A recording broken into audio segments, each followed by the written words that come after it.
இறை மக்களே, சகோதரர்களே, சகோதரிகளே, அருட்தந்தையர்களே, நீங்கள் அனைவரும் அறிந்தது போல இன்று நம்முடைய திருத்தந்தை அவர்கள் 16வது ஆயர் மாமன்றத்தை திருப்பலி நிறைவேற்றி தொடங்கி வைக்கின்றார். இந்த ஆயர் மன்றத்திற்கு தயாரிப்புகள் வருகின்ற 2 ஆண்டுகளாக நடக்கவிருக்கின்றன.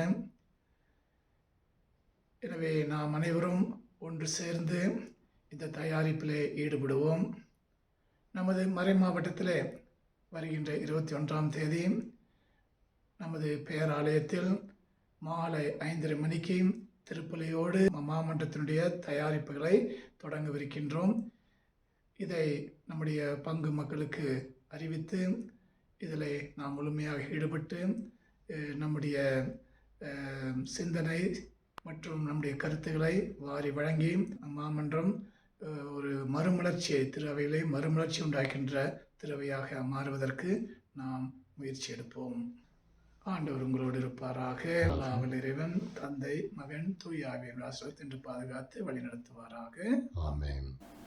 கிறிஸ்துவில் அன்பார்ந்த அருட்தந்தையர்களே, அருட்சகோதர சகோதரிகளே, இறை மக்களே, உங்கள் அனைவருக்கும் ஆண்டவரிலே வணக்கத்தை நான் தெரிவித்துக் கொள்கின்றேன். இன்றைய நாள் திரு அவையிலே ஒரு மிக முக்கியமான நாள். ஆயர் மாமன்றம் 2023 என்று அழைக்கப்படுகின்ற சினட் ஆஃப் பிஷப்ஸ், அதற்காக நம்மை தயார் செய்யும் வகையிலே இன்றைக்கு ரோமை நகரிலே நம் திருத்தந்தை போப் பிரான்சிஸ் அவர்கள் திருப்பலி வழியாக இந்திய நேரப்படி இன்றைக்கு மதியம் 1:30 மணிக்கு அவர் இந்த ஆயர் மாமன்றத்தை தொடங்க இருக்கின்றார். அதே போல உலகம் முழுவதும் ஒவ்வொரு மறை மாவட்டத்திலும் வருகின்ற ஞாயிற்றுக்கிழமை 17ஆம் தேதி அந்தந்த மறை மாவட்ட ஆயர் தலைமையிலே அந்த மறை மாவட்டத்திலே இந்த மாமன்றத்திற்கான அந்த தயாரிப்பு பணிகள் தூய ஆவியாரின் துணையை நாடி தொடங்க வேண்டும் என்று திருச்சபை அறிவித்திருக்கிறது. நம்முடைய பகுதியிலே ஞாயிற்றுக்கிழமைகளிலே திருப்பலிகள் நிறைவேறாமல் இருக்கின்ற காரணத்தினால் அக்டோபர் மாதம் 21ஆம் தேதி வியாழக்கிழமை மாலை இருதய ஆண்டவர் பேராலயத்திலே மாலை 5:30 மணிக்கு உதகை ஆயர் தலைமையிலே நம்முடைய மறை மாவட்டத்திற்கான இந்த மாமன்றத்திற்கு உரிய அந்த தயாரிப்புகள் தொடங்க இருக்கின்றன.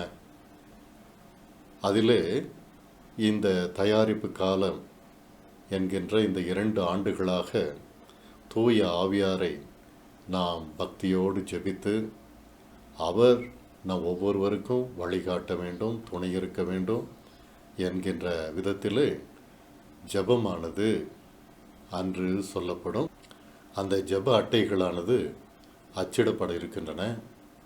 எனவே ஒவ்வொரு பங்கிற்கும் எத்தனை ஜெப அட்டைகள் தேவைப்படுகின்றன என்று அருட்தந்தை சி வின்சென்ட் அவர்களிடம் நீங்கள் தகவல் சொன்னீர்கள் என்றால் அது அச்சடித்து கொடுப்பதற்கு அது ஏதுவாக இருக்கும். கூட்டு ஒன்றியக்க திரு அவையின் பயணத்திலே அனைவரும் பங்கேற்க வேண்டும். பங்கு மக்கள் என்று சொல்லும் பொழுது ஏதோ ஒரு சில குழுக்கள் மட்டுமல்ல, அனைத்து பங்கு மக்களையும் இந்த பயணத்திலே நாம் ஒன்றிணைத்து அவர்களோடு கலந்துரையாடி அவர்களுடைய விசுவாச அனுபவங்களை பகிர்ந்து கொள்ள செய்வதும் அதை நாமும் உற்று கேட்கவும் இந்த காலத்தை பயன்படுத்த வேண்டும் என்று திருத்தந்தை நாம் ஒவ்வொருவரையும் கேட்டுக்கொண்டிருக்கின்றார். எனவே இது பங்கு தந்தையர்களுக்கு ஒரு மிக முக்கியமான ஒரு பொறுப்பு. அதே போல நிர்வாகத்தில் இருக்கின்ற ஒவ்வொரு பங்கு தந்தையருக்கும், அருட்தந்தையருக்கும், அருட் சகோதரிக்கும் இது ஒரு முக்கியமான பொறுப்பாக இருக்கிறது.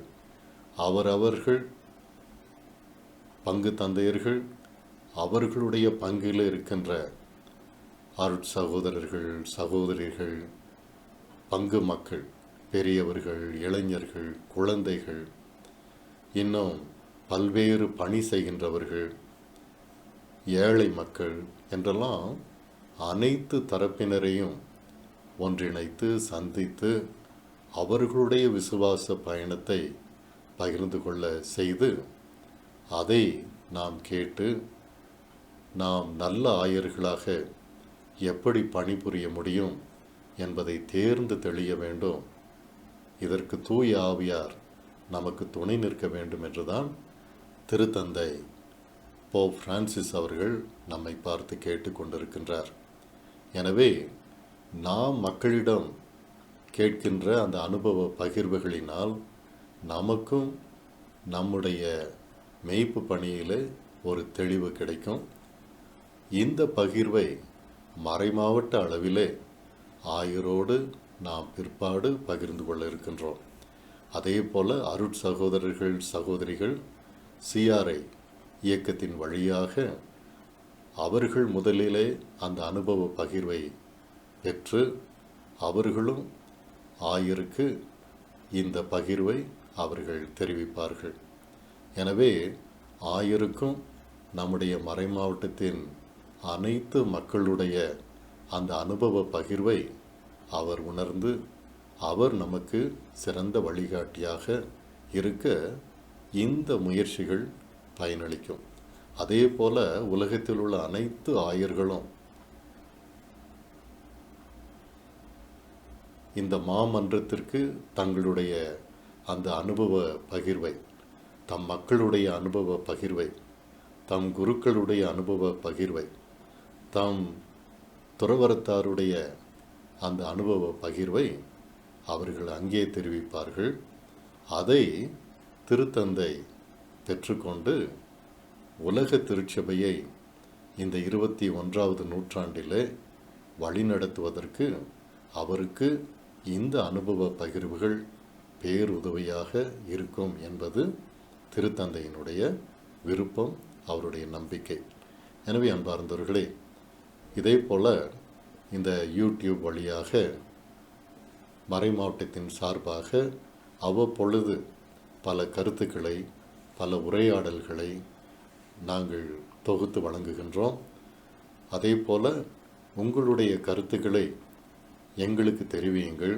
நாம் அனைவருமாக சேர்ந்து உதகை மறைமாவட்டத்திலே இந்த திரு அவை என்பது கூட்டு ஒன்று இயக்க திரு அவையாக அது பயணிக்க ஒருவருக்காக மன்றாடுவோம்.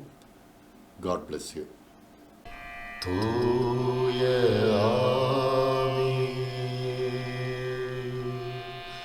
துணையாய் வாருமே, இருளகற்றி ஒளியை தாருமே,